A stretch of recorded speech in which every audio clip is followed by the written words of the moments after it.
વિદ્યુત સહાય ઇલેક્ટ્રિકલ આસિસ્ટન્ટની ભરતી પ્રક્રિયા અચાનક રદ થતા ઉત્તીર્ણ થયેલા ઉમેદવારો દ્વારા ન્યાયની માંગ સાથે આવેદનપત્ર આપવામાં આવ્યું। વર્ષના ગત મહિનાઓમાં જેટકોના વિવિધ ઝોનમાં વિદ્યુત સહાય ઇલેક્ટ્રિકલ આસિસ્ટન્ટની ભરતી પ્રક્રિયા હાથ ધરવામાં આવી હતી, જેમાં ઉત્તીર્ણ થયેલા તથા મેરિટમાં આવતા 1224 પરીક્ષાર્થીઓની યાદી તથા પરિણામ ઓક્ટોબર માસ દરમિયાન જેટકોની વેબસાઇટ મારફતે જાહેર કરવામાં આવ્યા હતા।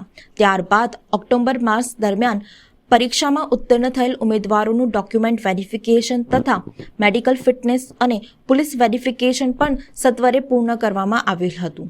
ત્યારબાદ 19 ડિસેમ્બર 2023ના રોજ અચાનક જેટકોની વેબસાઇટ ઉપર મેરિટ લિસ્ટ તથા પરિણામ ડિલીટ કરી ભરતી રદ કરવાની નોટિસ આપવામાં આવેલ છે। ઉમેદવારો દ્વારા વડોદરા કચેરી ખાતે આવેદનપત્ર આપવામાં આવ્યું, છતાં પણ કોઈ ન્યાય મળ્યો નથી કે આવેદનપત્ર આપ્યા નથી।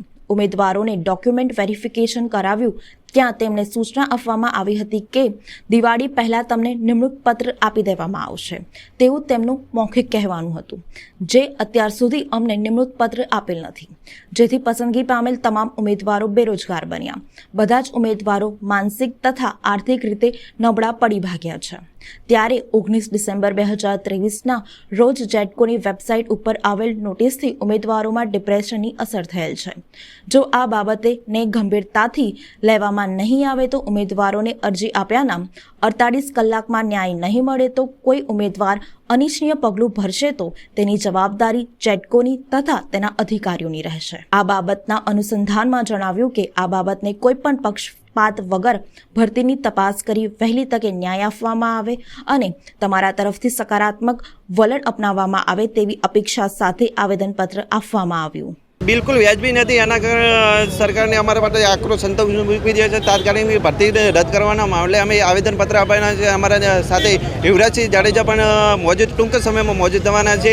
તે સોલ્યુશન આવશે અને અમારા હિતમાં નિર્ણય જાહેર થશે એવી અમને પૂરી અપેક્ષા સાથે અમે ઉતર્યા છીએ વડોદરા ખાતે વિદ્યુત ભવન સાથે રેડકોચ સાથે, જેનો કારણે પોલ ટેસ્ટમાં ગેરરીતિ થઈ હતી તેના પહેલાં અને પોલ ટેસ્ટના શબ્દોમાં લખેલું હતું કે જે પોલ ટેસ્ટમાં ગેરરીતિ થઈ હોય તો ત્યાં ચોખ્ખા શબ્દોમાં જણાવવાનું કે પછી કોઈ માન્ય રાખવામાં આવશે નહીં।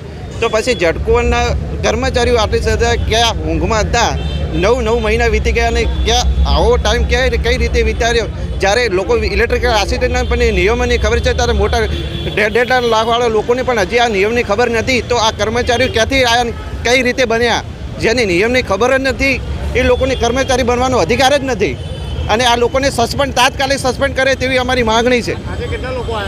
અમારી આ લગભગ 1200થી લગભગ વધારે ઉમેદવારો મોજૂદ છે અહીંયા અમારા ન્યાય માટે, અમારા હક માટે। જ્યાં તક हमारा न्याय नहीं मिलेगा तब हम तब लड़ेंगे, तब तक युवराज के साथ रहेंगे।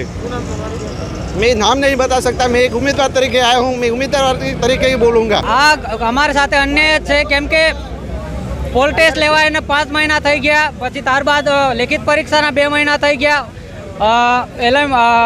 આપણે પોલ ટેસ્ટ મેડિકલ પતી ગયું, એલાઇનમેન્ટ નીકળી ગયા, ત્યાં સુધી આ તંત્ર અમને એવું કહે કે તમને ઓર્ડર આપી દેશું અને અત્યારે અમને ભરતી રદ કરવામાં આવે છે એટલે બધા રોષમાં છે।